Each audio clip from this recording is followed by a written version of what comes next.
नमस्कार दोस्तों, मेरे चैनल में आप लोगों का तहे दिल से स्वागत है। दोस्तों, प्राचीन भारत के इतिहास से संबंधित मेरी इस वीडियो में आज मैं आप लोगों को बताऊंगा कि मानव का उदय किस प्रकार से हुआ। तो दोस्तों देखो, मैं स्टार्ट करता हूं, आप लोग बड़े ध्यान से सुनना और पूरे ध्यान से इस पूरी वीडियो को देखना। आपको बहुत बहुत इम्पोर्टेंट जानकारियाँ इसमें जो है मैंने दी हैं। ऐसी जानकारियाँ जिसे सुन के आपके रोंगटे खड़े हो जाएंगे और आप लोग इस वीडियो को अंत तक देखना। तो चलिए स्टार्ट करता हूँ मैं। देखो दोस्तों, मानव उन स्तनपायी जीवों की जाति का प्राणी है जिन्हें प्राइमेट कहते हैं। ठीक है, क्या कहते हैं? प्राइमेट कहते हैं। और इस कैटेगरी में वानर, लंगूर और छछूंदर भी शामिल होते हैं।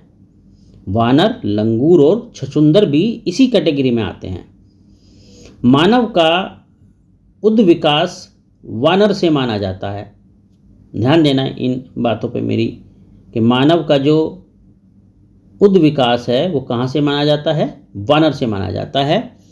मानव जैसे प्राणी अर्थात, ठीक है, आदिम होमिनिड्स, मेरी ये बात बहुत ही इंपॉर्टेंट है, इसे नोट करना। मानव जैसे प्राणी अर्थात आदिम होमिनिड्स सबसे पहले अफ्रीका में अभिनूतन काल में इनका अस्तित्व जो है दिखाई देता है। और देखो दोस्तों, मैं इसे दुर्भाग्य ही कहूँगा कि दुर्भाग्यवश जो है पूरा पाषाण काल के मानव के कोई भी अस्थिपंजर भारत में नहीं मिले हैं। ठीक है, तो जैसा मैंने बताया कि सबसे पहले कहाँ से हमको जो है इसके साक्ष्य मिलते हैं, वो मिलते हैं अफ्रीका से।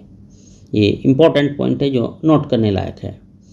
और मेरा अगला पॉइंट नोट करना आप, कि यद्यपि उन वानरों के जीवाश्म जिनसे मानव और वर्तमान वानरों का, ठीक है, मानव और वर्तमान वानरों का विकास हुआ, वो शिवालिक की पहाड़ियों से मिले हैं। ठीक है, अब अगली बात मैं आपको क्या बताऊंगा इसमें, कि इनमें से जो सबसे सुविख्यात वानर था वो 80 लाख वर्षों से पहले था। सबसे सुविख्यात वानर 80 लाख वर्षों से भी पहले था।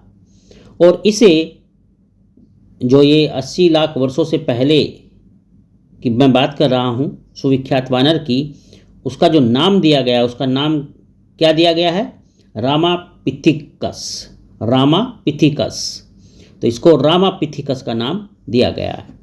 सबसे पहला जो वानर मानव सीधा चलता था वो मध्य अफ्रीका में पाया गया और उसे जो नाम दिया गया वो था ऑस्ट्रेलोपिथिकस। क्या नाम था? ऑस्ट्रेलोपिथिकस।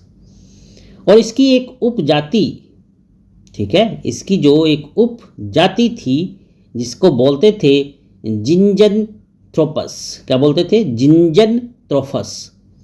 वो औजार बनाया करती थी, यानी उसे औजार बनाने की कला आती थी। और संभवतः ये 5 लाख वर्ष पहले रहता था। और जो सबसे पहला औजार निर्माता के रूप में, ठीक है, सबसे पहले औजार निर्माता के रूप में उन्हें आरंभिक पूरा पाषाण कालीन संस्कृति का नेता कहा जाता है।